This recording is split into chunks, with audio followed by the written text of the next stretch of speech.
You want Rob to introduce? Yeah. I gotta find my... Paradigm Rob. He's wearing the glasses. Might as well have me do it. We recording?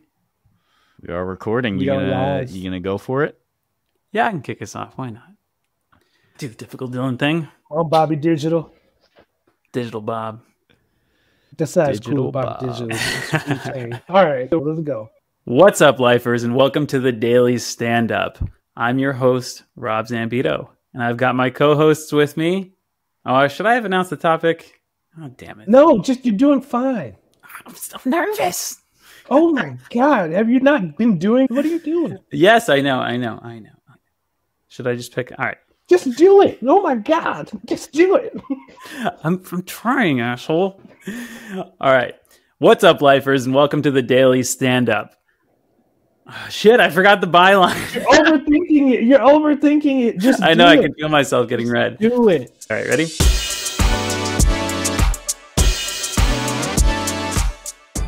What's up, lifers, and welcome to the Daily Stand-Up, where we're bringing you fresh ideas daily about the future and the present state of customer success. I've got my co-hosts with me. John Pierre, do you want to say hi? Oh, hello. Dylan, do you want to say hi? What's up, guys? And I'm your host for the day, Rob Zambito. And today, we've got a very exciting topic. We're going to be tearing up a draft skills rubric that we've got for CSMs to measure themselves against. Obviously, it's a very diverse field, and there are many different skills that a CSM has or can have to be excellent in their roles. So we're going to try to leave this session with a consolidated view of like, what are the main things a CSM needs to have? The skills, the hard skills, soft skills that a CSM needs to have to excel in their role. So I figure I'll read them off just to start things. This is completely raw. The guys have never heard this before. Hope you like Already? it raw. Come on. Oh boy, Rob, really quickly, Rob, can I ask a question? Is this specific to a type of CSM? Is it high touch, kind of like the standard? What Let's I think is the default. Good question. Let's assume SMB, B2B SaaS. So more like CSM. mid, like I'm not mid in any way. 2 to 4 years experience. Do not call my segment of CS mid, Dylan. mid-ass JP. I am Okay. not mid. You 2 certainly to 4 don't years smell experience. mid. Let's assume, these are the skills that you should Right be on. excelling in. Thank you. Skill number 1 is communication and relationship skills. Duh. Skill number 2, this is different, sales and persuasive skills. Skill number 3 is technical and problem-solving skills. Yes.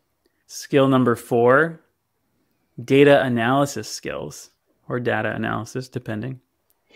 Number 5 is time management skills. Yeah.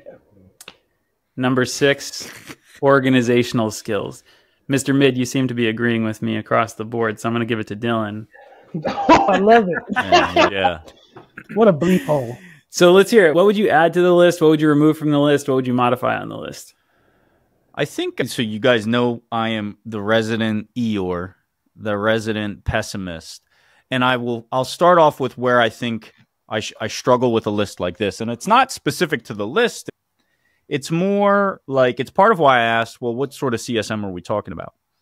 I think what I would have liked to hear, but I didn't ask this question, so I get it, is what's the makeup of the company? Is this 20 employees? Is this the first CSM, or is this a Series D company that's kind of got it figured out and they're just adding folks to a well-engineered process? Because it sounds like many of the things you described are very generalist.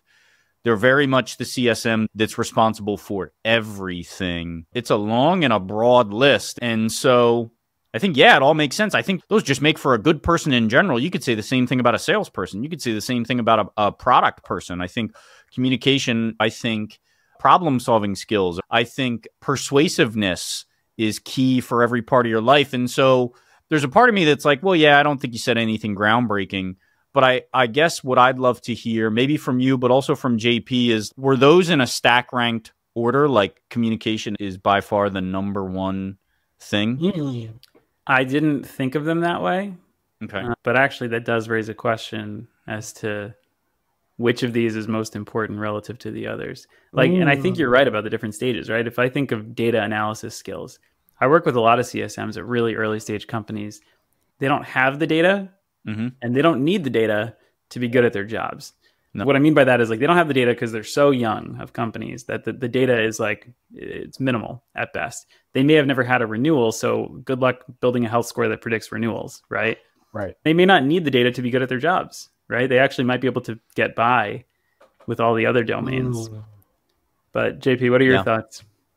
Yeah, I think I'll look at it as what everyone's saying is right, which is why it's sometimes tough to have these CS conversations because it all applies. But I think to speak to, communication came up first.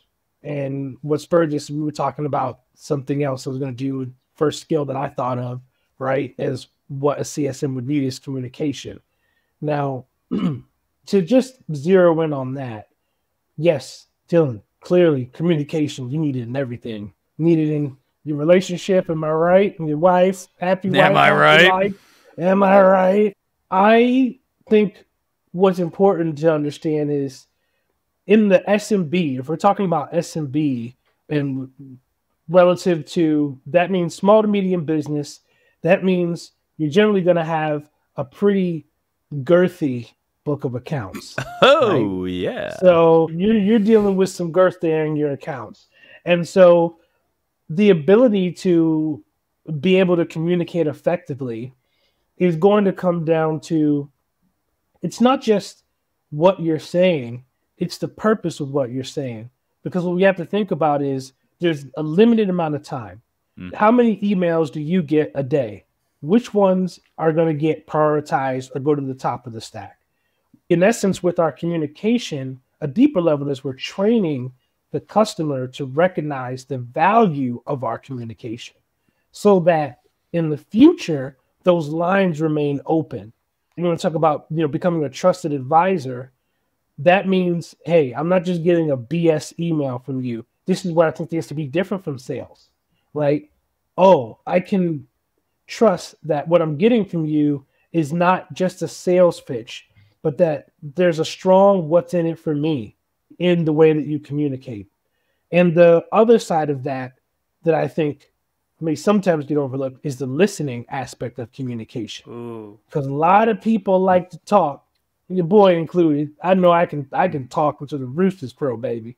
But the ability to listen and actually decipher what your customer is saying, because their language is incomplete. It's based upon their perception of your product and your company. The customer is talking to you. A lot of times they don't even know what customer success is. They just know you're their main point of contact. So when they come to you, they don't even have that in their mind. Whereas if they talk to a salesperson, they have a good idea about what they're talking to you about and what they're seeking. With you, they're coming to you with a whole lot of things. So you got to be able to sort of decipher what they're saying and sometimes get to the why behind what they're asking. I think that's like a deeper level of communication. You know what I value a lot, Rob, when I was hiring for folks, and I didn't hear it in your list, and I know it was before we hit record, you also mentioned how you're very tired of the mention of curiosity as a skill set in customer success. Curiosity might be the new empathy. What I didn't hear, and correct me if it was maybe like couched in one of these, is business acumen. The ability to understand your customer's business, their business model, and how your individual users or contact points at the company fit into that, what they're responsible for, their KPIs. Was that in one of those, or did you envision it being in one of those categories? That's a good question. I envisioned it as being part of sales and persuasive skills, but that's not entirely true. Sales and persuasive skills are a subset and a derivative of business acumen. I think business acumen catches a lot of other things. For example, I realized that on this list, I didn't have delegation, right? And delegating to customers is, I think, a very underrated skill set. Or colleagues. Delegating to colleagues too, exactly. Being able to diplomatically dispatch assignments to a product team, a support team, a sales team, or whatever. Even managing up, that's another big part of being really effective. Part two, baby. This too juicy. I got the juice running down my chin right now. You can see it. Oh my goodness. I do think there's more nuance there. If you think of business acumen, you might even think of things like being humble and not being a jerk to work with. So there's I think that's the relationship piece. Is that communication and relationships? Probably a relationship piece. I'm just thinking of it within the organization as opposed to direct CSM to customer. But it goes both ways. It does. Anything to add, guys? We got to have a part two, baby. This was too juicy, man. That was good. Juicy, baby. Yeah, let's do another one when you have the next draft. Let's go from there. I think I like this. Like a working session. Sounds good. Well, that's our time, guys. We appreciate you joining. We'll talk soon. Bye-bye. I got to hit stop, right? That's me. You've been listening to The Daily Stand-Up by Lifetime Value.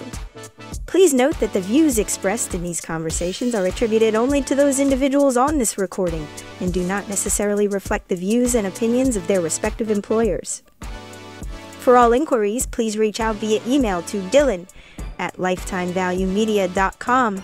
Find us on YouTube @Lifetime Value and find us on the socials @Lifetime Value Media.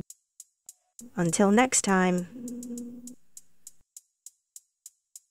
Hey folks, it's Dylan here. Thank you for tuning in as always. Now I've got a favor to ask of you. If you've made it this far, hopefully it means you like what we're doing with our program. So I'm asking you to please give this a like and a follow or a subscribe and leave a comment too. Your likes and your follows and your subscriptions, they allow us to keep doing what we're doing and reach a larger audience. Your comments help us make sure that we're making the best content for you. Best of all, it's free besides a few moments of your time. Thank you again for following along and we'll see you next time.